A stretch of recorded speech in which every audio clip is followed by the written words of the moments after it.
Sungguh malangnya pemuda gadis namanya, yang jatuh cinta kepada seorang dara. Putri saudagar kaya, Laila namanya, sedangkan dia hanya anak seorang yang sederhana.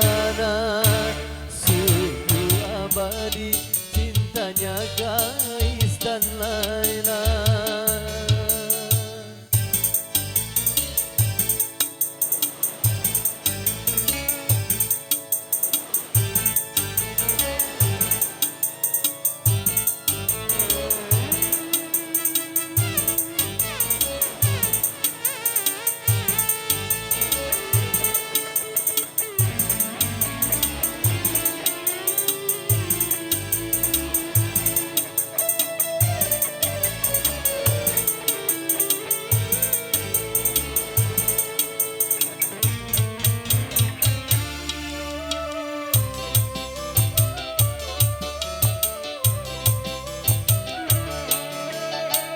Laila pergi diasingkan ayahnya, agar mereka tak lagi saling menyinta.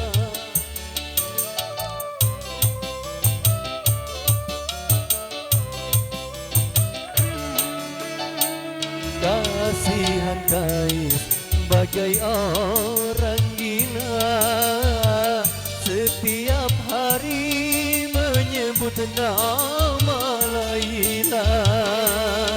Laila, oh Laila, di tengah gurun Sahara mereka berjumpa antara gemuruh badai, hingga akhirnya menutup mata. Sungguh abadi cintanya Kais dan Laila, takkan terlupa hingga di akhir masa.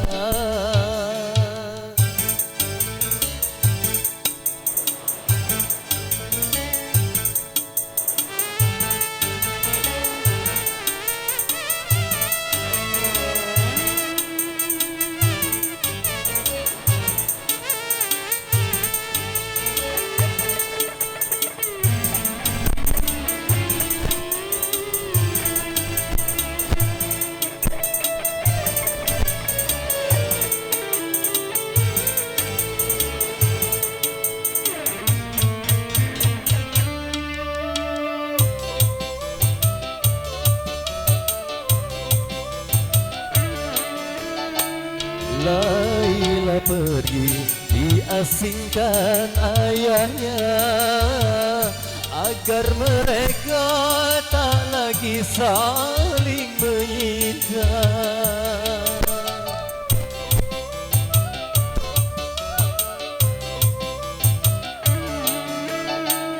Kasihan Kais bagai orang gila, setiap hari menyebut nama Laila.